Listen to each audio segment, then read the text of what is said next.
आज मुस्लिम राष्ट्रीय मंच के एक सौभाग्यपूर्ण बात है ये कि 500 मुस्लिम समाज के लोग आज ये पवित्र धरती प्रयागराज से चलकर यहाँ पे अयोध्या धाम दर्शन करने के लिए आए हैं और मुस्लिम राष्ट्रीय मंच के तमाम सारे कार्यकर्ता और पूरे राष्ट्रीय संयोजक के साथ जो मुल्क मादरत हिंदुस्तान को मजबूत करने वाला काम कर रहा है मुस्लिम राष्ट्रीय मंच, उसके तत्वावधान में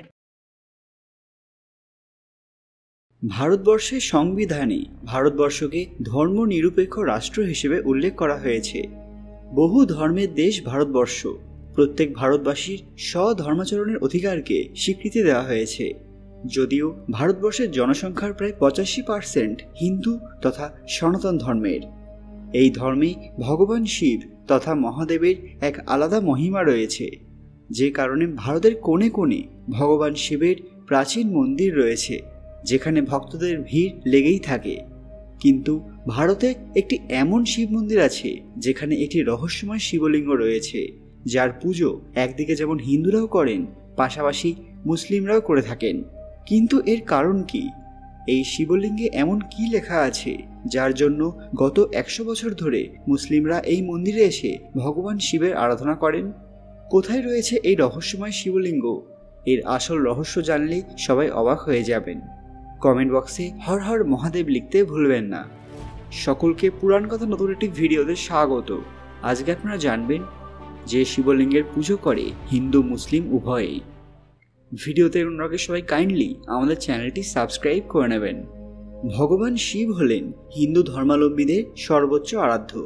সনাতন ধর্মের শাস্ত্রসমূহে তিনি পরম সত্তা রূপে অধিষ্ঠিত। সৃষ্টি, স্থিতি, প্রলয় এই 3 রূপের কারণ হলেন মহাদেব। সর্বোচ্চ স্তরে ভগবান শিবকে অপরিবর্তনশীল পরম ব্রহ্ম মনে করা হয়। শাস্ত্রে শিব পূজাকে সর্বশ্রেষ্ঠ ও সর্বাধিক ফলপ্রদ বলে বর্ণনা করা হয়। উত্তরপ্রদেশের গোরখপুর থেকে 25 কিলোমিটার দূরে অবস্থিত একটি গ্রাম আছে, যার নাম শরিয়া তিওয়ারি। এই গ্রামে একটি মন্দির আছে। সর্বোপরি একটি রহস্যময় শিবলিঙ্গ আছে, যার পুজো হিন্দু মুসলিম সবাই একত্রে অত্যন্ত শ্রদ্ধার সঙ্গে করেন। বলা হয় যে এই শিবলিঙ্গের গায়ে উর্দু ভাষায় একটি বিশেষ কলমা লেখা আছে, যাকে ইসলাম ধর্মে অত্যন্ত পবিত্র বাক্য মনে করা হয়। এই পবিত্র বাক্যের জন্যই ইসলাম ধর্মের মানুষেরা এই মন্দিরে এসে থাকেন এবং হিন্দুদের পাশাপাশি এই শিবলিঙ্গের আরাধনা করেন।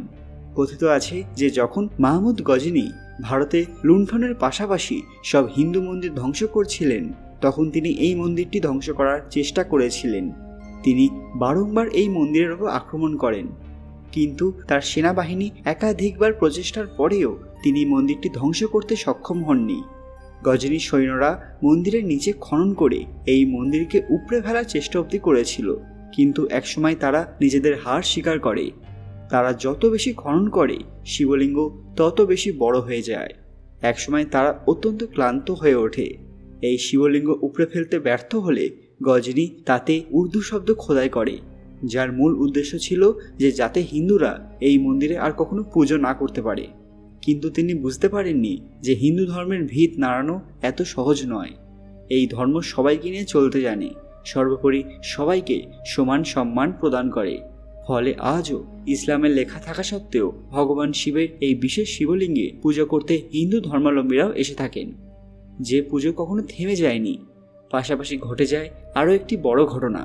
মুসলিমরাও এই মন্দিরে এসে পূজা অর্চনা শুরু করে, অর্থাৎ এক কথায় গজনীর সেই কুমতলব পুরোপুরি ব্যর্থ যায়, আর যাকে সে ধ্বংস করতে গিয়েছিল সে আগের থেকেও বেশি প্রসিদ্ধ হয়ে যায়। বিশেষত রমজান মাসে মুসলিমরা ভগবান শিবের মূর্তি পুজো করতে মন্দিরে যান। মাহমুদ গজনীর ভয়ানক ধ্বংসলীলার হাত থেকে রক্ষা পায়নি হিন্দু ধর্মের পবিত্র তীর্থস্থান সোমনাথ মন্দির। তিনি এখানেও জ্যোতির্লিঙ্গকে রীতিমতো ভেঙে ফেলার চেষ্টা করেছিলেন, যা ভারতের ইতিহাসের এক কুখ্যাত ঘটনা।